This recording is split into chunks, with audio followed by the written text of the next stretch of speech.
Good morning to everyone. आज हम study करेंगे seed dispersal. The job of the fruit is to carry the seed as far as possible from the parent plant so the new plant have room to grow and do not compete for resource such as light, water and nutrients in the soil. This process is called seed dispersal. तो actual में जब plant बड़ा होता है और जब उसमें fruit तैयार हो जाता है तो फ्रूट का काम ही होता है बीज को अपने साथ ले जाना। मतलब जब फ्रूट बनेगा तो फ्रूट के अंदर बीज भी चला जाएगा, जिससे प्लांट के अंदर नई जगह बन जाती है अपने आप को ग्रो करने के लिए, जिसके थ्रू प्लांट और ज़्यादा ग्रो करता है। इसी ग्रोइंग को सीड डिस्पर्जल बोलते हैं। A plant will disperse their seeds for main 4 ways. मतलब जो प्लांट है वो डिस्पर्स करता है अपने सीड्स को 4 तरीक़ों से। The fruit is eaten by animal such as bird but are not digested। मतलब सबसे पहले अगर बीज गायब होता है तो वो किसके थ्रू जाएगा? बर्ड्स के थ्रू, पर वो बर्ड्स को पचता नहीं है। The seeds pass out the animal along with its dropping cherry, blackberry.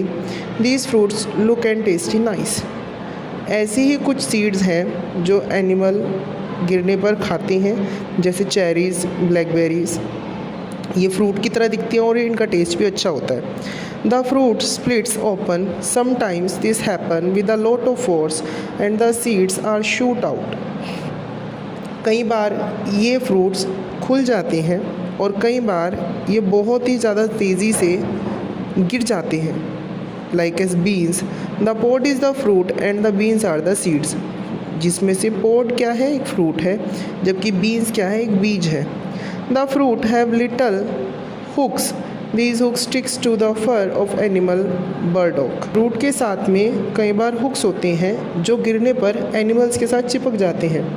For example burdock नाम का जो फ्रूट है उसके पास हुक्स होते हैं, तो जब वो किसी एनिमल के ऊपर गिरता है तो उनके फर में चिपक जाता है। द फ्रूट्स हैविंग विंग्स और hairs and this lets them get carried by the wind. Sycamore trees have wings fruit. कई बार फ्रूट्स के पास छोटे छोटे हेयर्स भी होते हैं, छोटे छोटे पंख भी होते हैं, जिसके थ्रू वो हवा के द्वारा उड़ा दिए जाते हैं। साइकामोर एक ऐसा ट्री है जिसके फ्रूट्स पर विंग्ड होते हैं, मतलब जिसके फ्रूट पर विंग्स होते हैं। Fruit from spores. Some plant do not have flowers, they do not produce seeds, they grow with the help of tiny spores. Fungi, ferns and mosses are example of such plant. कई plants के पास flower नहीं होते और ना ये seed से पैदा होते हैं। ये सीधा सीधा ज़मीन में छोटे छोटे स्पोर्स के थ्रू, छोटे छोटे बीजों के थ्रू बाहर आ जाते हैं, जैसे फंगस, फर्न्स, मॉसेस, ये सब इसके एग्जाम्पल हैं। Growing plant from root, stem and leave. Some plant which do not produce seeds grow from their body parts such as stem, root and leaves. This is known as vegetative propagation.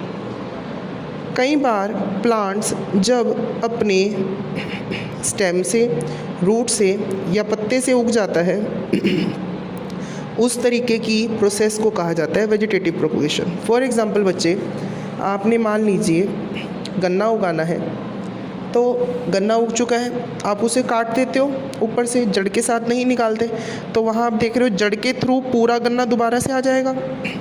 या जैसे अभी अनाज उगा था, तो जब अनाज उगा है तो पूरा जड़ से अनाज नहीं उखाड़ा गया ना, ऊपर से काटा गया है, तो जड़ क्या करेगी? अब दोबारा से अनाज दे देगी। फॉर एग्ज़ाम्पल, अब मान लीजिए गुलाब उगाना है, गुलाब उगाने के लिए आप उसकी टहनी को ज़मीन में लगा देंगे तो उसके स्टेम के थ्रू भी आ जाएगा। और अभी थोड़ी टाइम पहले हमने पढ़ा भी था कि लीव के थ्रू भी जब प्लांट आता है तो हम प्लांट को लीव के थ्रू भी लगाकर नया प्लांट प्रोड्यूस करवा सकते हैं। इसे कहा जाता है वेजिटेटिव प्रोपगेशन। तो आज के लिए थैंक यू स्टूडेंट्स।